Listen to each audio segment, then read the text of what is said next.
नमस्कार, सुबह की बड़ी खबर देख रहे हैं आप। आपके साथ मैं हूं ललित प्रजापति। लव जिहाद कानून मध्य प्रदेश का, इसका मसौदा तैयार हो गया है। सीएम शिवराज ने बैठक में मसौदे के अंतिम रूप पर मुहर लगा दी है। बैठक के दौरान मुख्यमंत्री शिवराज सिंह चौहान ने कहा कि प्रदेश में कोई भी व्यक्ति अब किसी को भी बहला फुसलाकर, डरा धमकाकर विवाह के माध्यम से अथवा अन्य किसी कपटपूर्ण तरीके से प्रत्यक्ष अथवा धर्म परिवर्तन नहीं करवा पाएगा। ऐसा प्रयास करने वाले व्यक्ति के विरुद्ध कठोर कार्रवाई की जाएगी। मध्य प्रदेश सरकार इस संबंध में मध्य प्रदेश धर्म स्वातंत्र्य अधिनियम 2020 लाने वाली है। कानून का प्रावधान क्या है? पीड़ित के अलावा परिजन शिकायत कर सकेंगे। इसमें रक्त संबंधी होना जरूरी है। यह अपराध संज्ञेय होगा और गैर जमानती होगा। डीएसपी स्तर से कम श्रेणी का अधिकारी इसकी जांच नहीं करेगा। धर्मांतरण नहीं किया गया, इसे बहुत ध्यान से सुनिए, ये नई बात है। धर्मांतरण नहीं किया गया, ये अभियुक्त को साबित करना होगा। धर्म परिवर्तन के आशय से किया गया विवाह शून्य माना जाएगा। सजा का प्रावधान भी है, वो भी जान लीजिए। कानून तोड़ने पर सख्त सजा का प्रावधान है। 1 से 5 साल तक का कारावास है। 25,000 रुपए तक का अर्थदंड है। नाबालिग महिला अनुसूचित जाति जनजाति के लिए अलग सजा है। 2 से 1 साल तक का कारावास, 50,000 का अर्थदंड लगेगा। धर्म छिपाने वालों को 3 से 10 साल तक की सजा, कम से कम 50,000 रुपए तक का अर्थदंड। सामूहिक धर्म परिवर्तन की कोशिश में 5 से 10 साल तक की सजा, कम से कम 1 लाख रुपए का अर्थदंड। अब अगर 2013 में मध्य प्रदेश सरकार ने जो पुराने कानून का संशोधन किया था उससे इसकी तुलना आप करेंगे तो इसमें बहुत ज्यादा नया कुछ आपको नहीं मिलेगा। पर बदलते सिनेरियो में चूंकि लव जिहाद एक सियासी जुमला भी बन चला है, यही वजह है कि धर्म स्वातंत्र्य ये कानून मध्य प्रदेश सरकार लेकर आ रही है।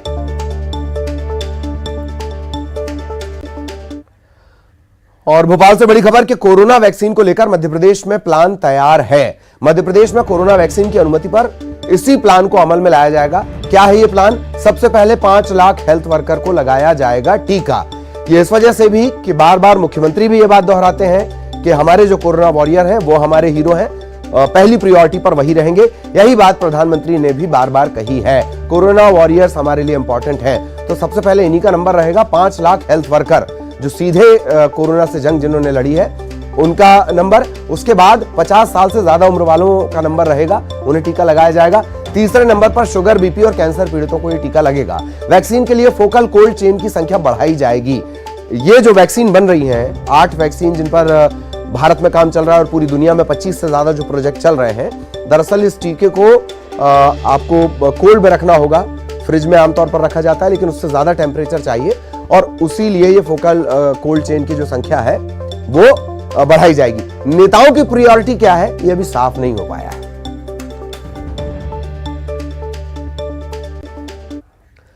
खबर रायपुर से, निगम मंडल में नियुक्ति को लेकर बैठक। 8 दिसंबर को अहम बैठक होगी। थोड़ा सा इतिहास पहले जान लीजिए। इससे पहले भी एक बैठक हुई, वो 5 घंटे तक चली। बैठक के बाहर आकर पूछा गया किस लिए बैठक थी, कहा संगठन में पदाधिकारियों को लेकर चर्चा चल रही थी।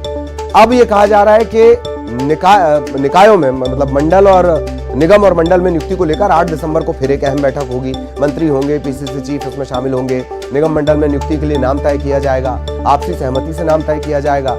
लंबा इंतजार, लंबे से ज्यादा और कोई शब्द है तो वो आप जोड़कर देख लीजिए। अंतहीन सा इंतजार होता चल रहा है निगम मंडल में नियुक्ति का। एक लिस्ट आ चुकी है, एक लिस्ट आनी बाकी है। एक अनार 100 बीमार जैसी स्थितियां हैं।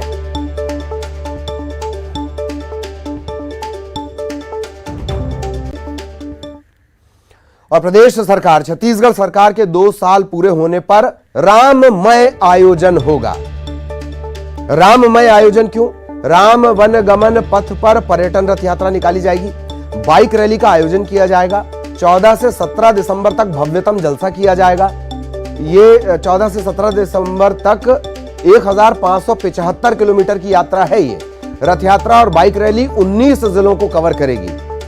14 दिसंबर को कोरिया और सुकमा से इसकी शुरुआत होगी। 17 दिसंबर को रायपुर के चंदखुरी, ये ननिहाल है भगवान श्री राम का।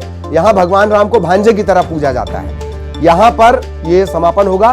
चंदखुरी में उत्तर और दक्षिण का मिलान होगा। 17 दिसंबर को चंदखुरी में बड़ा आयोजन होगा।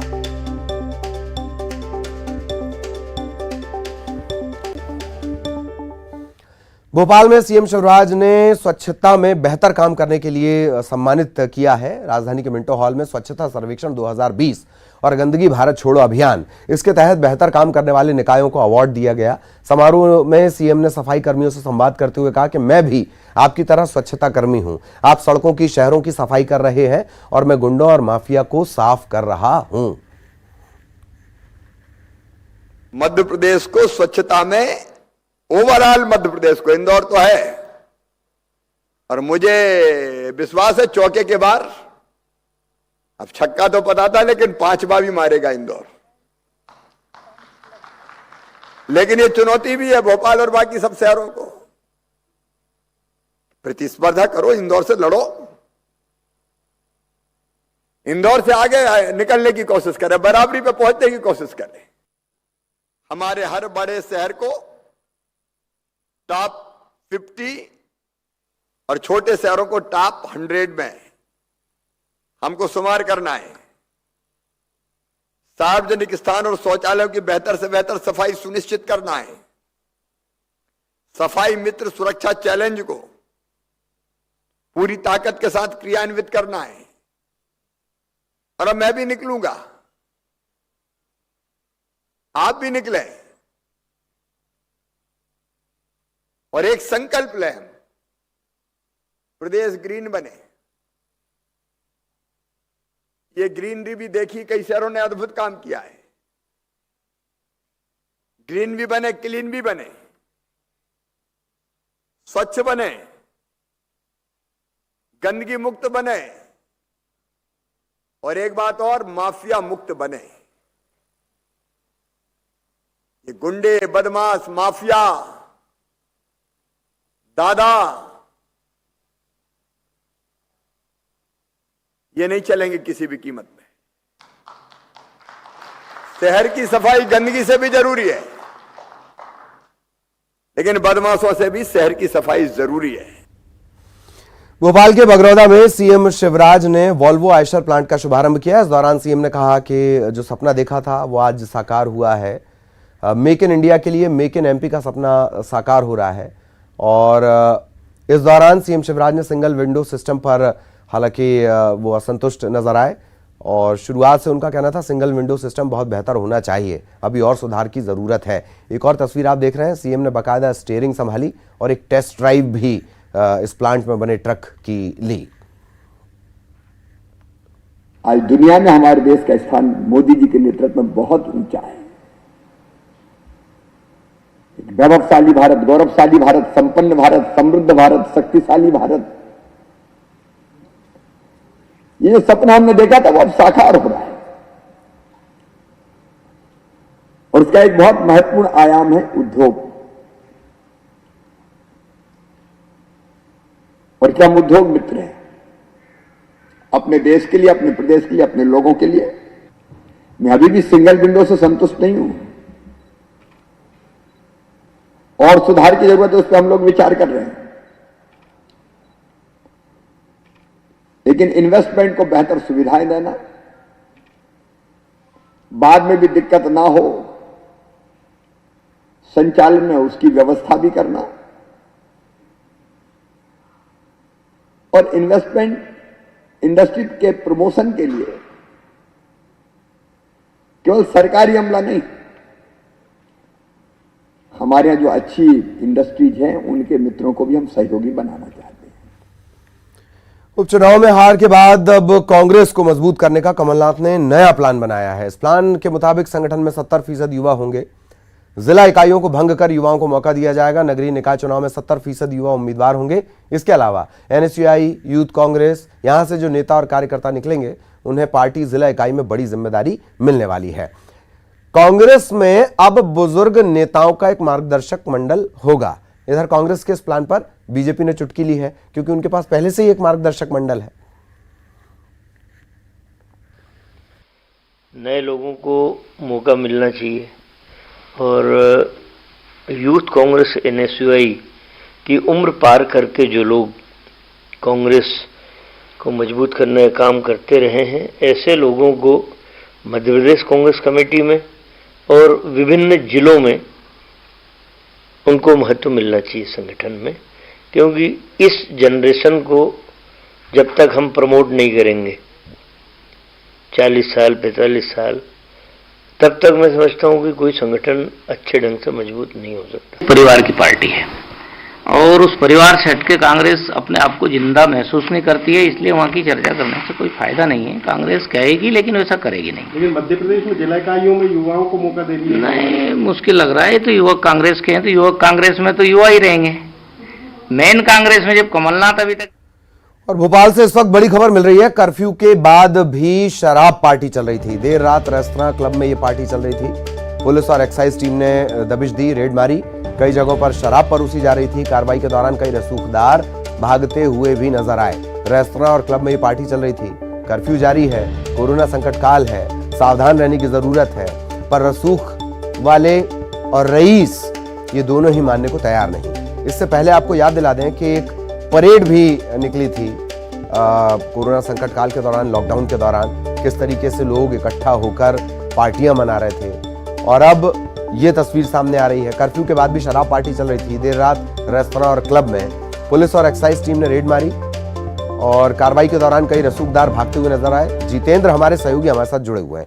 जितेंद्र, पूरी जानकारी विस्तार से। देखिए ललित, अगर बात की जाए तो शहर भोपाल में रात 8 से लेकर 10 बजे के बीच सारी दुकानें बंद हो जाती हैं, सारे जो रेस्टोरेंट हैं वो बंद हो जाते हैं, मगर इस तरह के जो क्लब हैं, नाइट क्लब हैं, ये लगातार गुलजार रहते हैं और यहाँ पर शराब पार्टियां अभी देर रात तक चलती रहती है। इसी की जब पुलिस को भनक लगी थी आबकारी की टीम और पुलिस को, तो इन्होंने भोपाल में कई स्थानों पे दबिश दी। ये क्लब कबीना के नाम से एक मशहूर रेस्टोरेंट है, जहाँ पर देर रात तक शराब की पार्टी चली थी। यहाँ पुलिस ने जब दबिश दी तो बड़े रसूखदार लोग यहाँ पर पुलिस से मुंह छुपाते हुए भागते नजर आए, मगर पुलिस ने कुछ लोगों को हिरासत में लेकर पूछताछ की है। क्या कोई अल्टीमेटम भी जारी किया गया है? कार्रवाई इस क्लब पर भी होगी? देखिए ललित, अगर बात की जाए तो ये रसूखदार हैं, ये अपने पैसों की दम पर इस तरह के जो अवैध कारोबार करते हैं और रात में 10 बजे से लेकर रात में 2 बजे रात तक इनकी जो पार्टियां गुलजार रहती है। पुलिस हालांकि कई लोगों पर छापा मार के कार्रवाई करती है, मगर भोपाल में अभी भी अधिकांश जगहों पर इस तरह की नाइट पार्टी और क्लब्स चल रहे हैं। चलिए, बहुत बहुत शुक्रिया जितेंद्र इस तमाम जानकारी के लिए।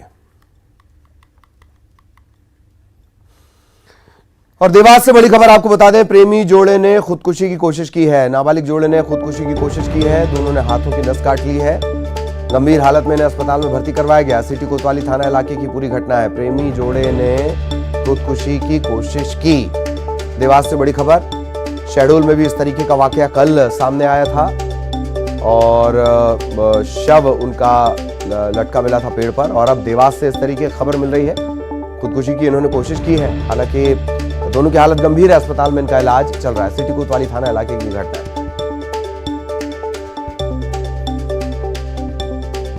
लड़की थी, डायल 100 से आए थे।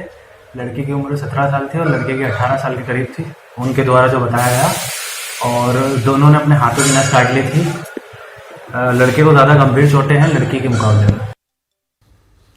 उम्र छोटी काम बड़े, कहते हैं एक जीनियस की झलक उसके बचपन में मिल जाती है। वो किसी भी फील्ड में जीनियस बन सकता है, खेल में, पढ़ाई में, आर्ट में या कोई और field.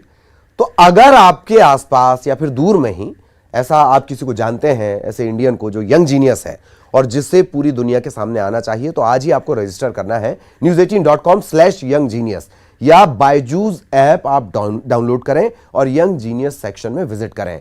Byju's young genius news 18 की एक पहल। इसी के साथ एक ब्रेक।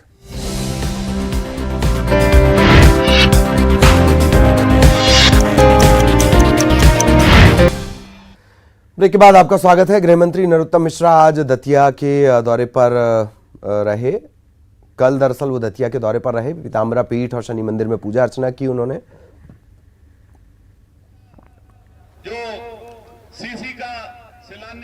उन्नाव रोड पर तकरीबन 10 करोड़ की लागत से बनने वाले सीसी रोड का उन्होंने भूमि पूजन भी किया। हैदराबाद नगर निगम चुनाव में बीजेपी के अच्छे प्रदर्शन पर उन्होंने ईवीएम पर सवाल उठाने वालों को जवाब दिया।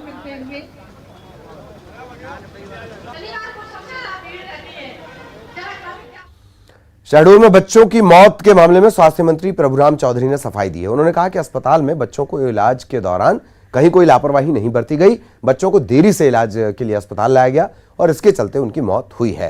स्वास्थ्य मंत्री ने बीमार बच्चों को जल्द अस्पताल पहुंचाने का इंतजाम करने के बाद की बात भी कही है। निमोनिया की बीमारी को लेकर डोर टू डोर सर्वे कराने की बात भी उन्होंने कही है। जो संख्या अस्पताल में बढ़ रही है बच्चों की, उसकी कमी आए, प्रारंभिक तौर से ये पाया गया कि अगर उनको बच्चों को जल्दी ही अगर अस्पताल में हम ला पाते तो शायद कुछ बच्चों को बचा सकते थे। जो मेडिकल की जो रिपोर्ट आई है उसमें ट्रीटमेंट प्रॉपर रूप से उनका किया गया, उनको ट्रीटमेंट भी दिया गया और इलाज में कहीं कोई लापरवाही उसमें नहीं पाई गई। जांच दल ने जो बच्चों की संख्या अस्पताल में बढ़ रही है वहाँ पर कुछ मानव संसाधन और इंफ्रास्ट्रक्चर और बढ़ाने की जो कुछ सुझाव दिए थे, उसके लिए अभी हमने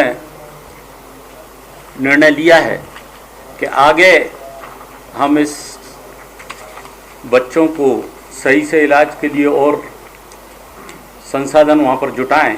उसके लिए हमने अभी 4 डॉक्टरों को और अतिरिक्त रूप से शेड्यूल में पदस्थ कर दिया गया है और साथ में हमने ये भी निर्णय लिया कि वहाँ पर जिस तरीके से बच्चों की संख्या अस्पताल में आ रही बढ़ रही, तो 20 बेड का एक SNCU वार्ड और वहाँ पर हम बढ़ाएंगे मेडिकल कॉलेज में। और अब खबर छत्तीसगढ़ से। पीसीसी अध्यक्ष मोहन मरकाम का दिल्ली दौरा। आला कमान ने पीसीसी अध्यक्ष को तलब किया है। संगठन के पुनर्गठन में देरी पर लेकर मरकाम को तलब किया गया है। मरकाम ने संगठन पुनर्गठन की लिस्ट सौंप दी है और प्रदेश प्रभारी पीएल पूनिया को लिस्ट सौंपी गई है। पूनिया ऐसे आला कमान से अप्रूव करवाएंगे। आला कमान की मुहर के बाद ये सूची जारी होगी, कार्यकारिणी की सूची जारी होगी, ब्लॉक अध्यक्षों की सूची भी जारी होगी। पीसीसी में विभिन्न पदों पर भी नियुक्तियां होनी है।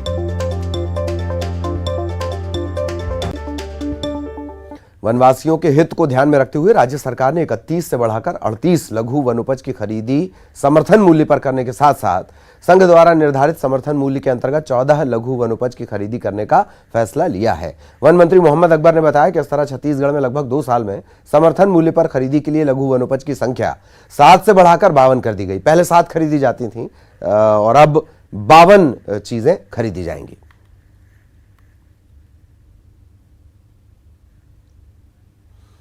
मुख्यमंत्री भूपेश बघेल ने अपने जशपुर प्रवास के दूसरे दिन सुबह सरना एथनिक रिसोर्ट में आम के पौधे का रोपण किया। मुख्यमंत्री ने इसके बाद बालाछापर स्थित समेकित चाय रोपणी का भूमि पूजन किया।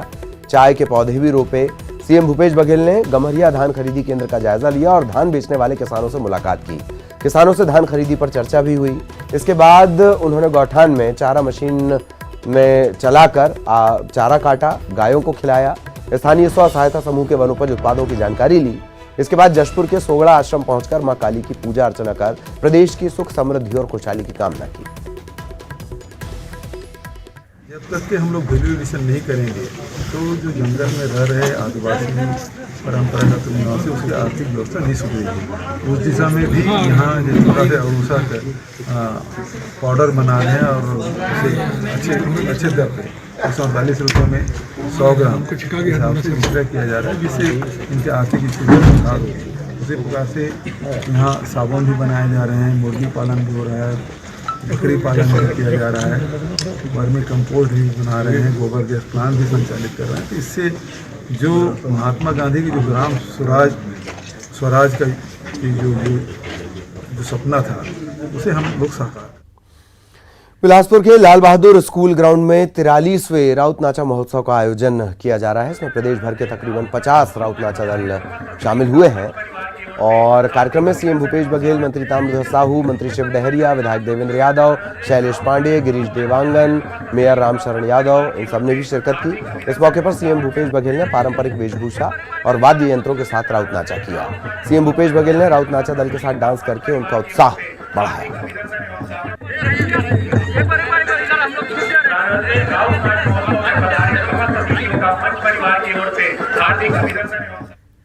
जीएसटी के बढ़े हुए राजस्व की राशि में राज्य के हिस्से को लेकर केंद्र और राज्य के बीच जारी विवाद का पटाक्षेप हो गया। छत्तीसगढ़ सरकार के द्वारा केंद्र को अधिकृत करने के बाद केंद्र सरकार ऋण लेकर राज्य को पैसा देगी। छत्तीसगढ़ को 3,109 करोड़ रुपए की राशि मिलेगी। केंद्र सरकार लिए गए ऋण का भुगतान राज्य को मिलने वाले उपकर की राशि से करेगी। दरअसल बीजेपी शासित राज्यों के अलावा बाकी राज्यों ने केंद्र के पहले प्रस्ताव का विरोध किया था। हाँ, छत्तीसगढ़ ने ऑथराइजेशन दे दिया है 3,109 करोड़ के लोन के लिए कि ये आप लेंगे। इसकी मूल राशि और ब्याज जो आएगा वो हमारा जो पैसा जीएसटी सेस अकाउंट में जमा होगा उससे आप। नियमितीकरण की मांग को लेकर पिछले 40 दिनों से हड़ताल पर बैठे विद्या मितान शिक्षा मंत्री प्रेमसाय सिंह टेकाम के निवास का घेराव करने निकले। रैली की शक्ल में विद्या मितान नारेबाजी करते हुए निकले, लेकिन पुलिस ने उन्हें स्मार्ट सिटी दफ्तर के सामने ही रोक लिया। नियमितीकरण की मांग को लेकर के विद्या मितान शिक्षा मंत्री का निवास घेरने के लिए निकले हैं और ये तस्वीरें आप देखिए कि आक्रोशित ये तमाम प्रदर्शनकारी दिखाई दे रहे हैं। और सरकारी स्कूल में क्योंकि अभी तक के पढ़ा रहे हैं और मांगे यही हैं कि इनका वेतन जो है वो सरकारी शिक्षकों के अनुरूप हो और साथ ही साथ जो नियमितीकरण की मांग काफी समय से करते हुए ये धरना प्रदर्शन कर रहे हैं। पुलिस के साथ इनकी झड़प भी हुई है, इनसे बात भी करने की हम कोशिश करते हैं। ये बताइए कि मांग आप लोगों की नियमितीकरण की है, क्या बात हुई है अभी तक के शासन में? आज हमारे हड़ताल का 40वां दिन है।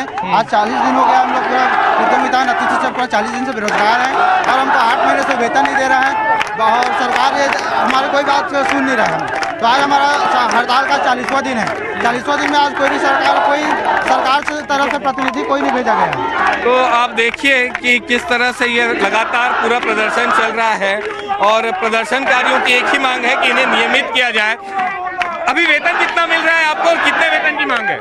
अभी हम लोग को 18,000 वेतन दिया जा रहा था, जो कि विगत 10 महीनों से किसी प्रकार का कोई वेतन नहीं दिया गया है और हम लोगों को बेरोजगार करके घर में बैठा दिया गया है। इसी कारण हम आज हड़ताल में बैठने के लिए। क्या कहेंगी? पुलिस ने रोक लिया है, अब कैसे प्रदर्शन करेंगे? इतने दिन हो गए आपके आंदोलन को, लेकिन कोई हल तो नहीं निकल रहा। पुलिस का काम है हमको रोकना, लेकिन हमको वो किसी भी कीमत पर रोक नहीं सकती। हम किसी भी तरीके से अपनी मांग मनवा के रहेंगे, चाहे हमारा प्राण यहाँ पर निकल जाए। हम अपनी मांग मनवाना चाहते हैं और मनवा के रहेंगे। अच्छा, ये भी कहा जा रहा है कि एक बार आश्वासन सरकार की तरफ से मिल चुका है कि जैसे स्कूल खुलेंगे उसके बाद आप लोग का नियमितीकरण किया जाएगा, तो फिर ये अभी ये प्रदर्शन की जरूरत क्यों पड़ रही है? शासन कहती है जब स्कूल खुलेगा तब हमको लिया जाएगा, लेकिन एक बात ये समझ रहे स्कूल खुलेगा कब? क्या तब तक हम भूखे प्यासे मरे रहे? अब पिछले 8 महीनों से इनके पास कोई काम नहीं है और सैलरी भी इनके नहीं आ रही है, इसलिए रोजी रोटी की समस्या अभी विद्या मितानों के सामने आ खड़ी हुई है। फिलहाल ये देखना होगा कि इस प्रदर्शन का सरकार के ऊपर क्या असर होता है। कैमरा पर्सन रोहित श्रीवास्तव के साथ देवव्रत भगत, न्यूज़ 18। बेमेतरा के साजा ब्लॉक के ग्राम राजपुर में कृषि मंत्री रविंद्र चौबे ने नवीन सेवा सहकारी समिति का लोकार्पण किया। वहीं किसानों को संबोधित करते हुए मंत्री ने रमन सरकार पर किसानों के साथ छल करने का आरोप लगाया। पहली बार 270 दोहों की झूठ बोली, दूसरा 300 दोहों की झूठ बोली, तीसरा 2100 दोहों की झूठ बोली। तो किसान लगे 3 बार झूठ बोल के रमन सिंह कुर्सी 15 साल पागे, तो कम से कम 2500 कहा थे भूपेश बघेल, तो एक बार एक ऊपर विश्वास करके देखे जाए। कोंडागांव में बड़े राजपुर के मारंगपुरी में किसान धनीराम के आत्महत्या मामले पर राजनीति गर्मा गई है। भाजपा प्रदेश उपाध्यक्ष लता उसेंडी के नेतृत्व में एक दल मृतक किसान के गांव पहुंचा, पीड़ित परिवार से मुलाकात की। लता उसेंडी ने प्रदेश में धान खरीदी पर सवाल खड़े किए हैं। पे जिस तरह से किसानों को बरगला के उन्होंने आज इतनी बड़ी सीटें हासिल करके सत्ता में बैठे हैं, उसके लिए हम किसानों को और कैसे छल करें, ये नीति सरकार के द्वारा बनाई गई है। वो नीति आज यहाँ पे दिखाई पड़ रही है, जिसके कारण से हमारे किसानों को आत्महत्या करने की आवश्यकता पड़ रही। रही बात आत्महत्या का यहाँ बातें नहीं, किसानों का थोड़े बहुत त्रुटि हुआ होगा तहसीलदार या पटवारी से, तो उतना हालांकि नहीं होना था। जैसे पिछले बार 90 कुंटल बेचे हैं, तो इस साल 11 कुंटल बेचे, तो इसमें थोड़ा सा कहीं ना कहीं त्रुटि हुआ होगा। इस बुलेटिन में इतना ही। नमस्कार।